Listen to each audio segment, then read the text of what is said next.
Gérald Darmanin, qui par ailleurs a décidé de placer la journaliste Ruth Elkrief sous protection policière. Tout est parti d'une interview hier sur LCI de l'insoumis Manuel Bompard. Vous n'avez pas montré d'empathie particulière pour les otages, pour les femmes violées et mutilées. Et par ailleurs, vous parliez de paix civile. Et hier, le discours de Jean-Luc Mélenchon. Et je vais vous demander si c'est vraiment un discours qui encourage la paix civile.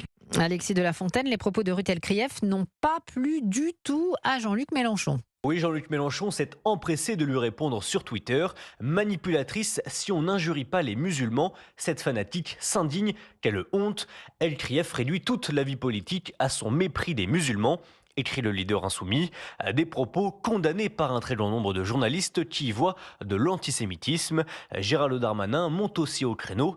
Monsieur Mélenchon est irresponsable. Il met une cible dans le dos de Ruth Elkrief, qui aurait reçu de nombreux messages vindicatifs. Alors le ministre de l'Intérieur annonce placer la journaliste sous protection policière, une décision vécue comme une injustice par la France insoumise.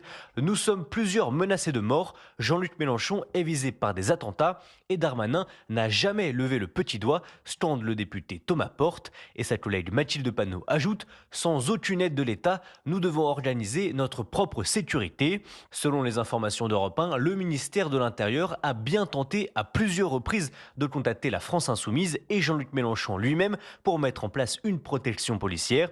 Mais d'après la place Beauvau, les insoumis n'ont jamais daigné répondre au téléphone. Alexis de la Fontaine.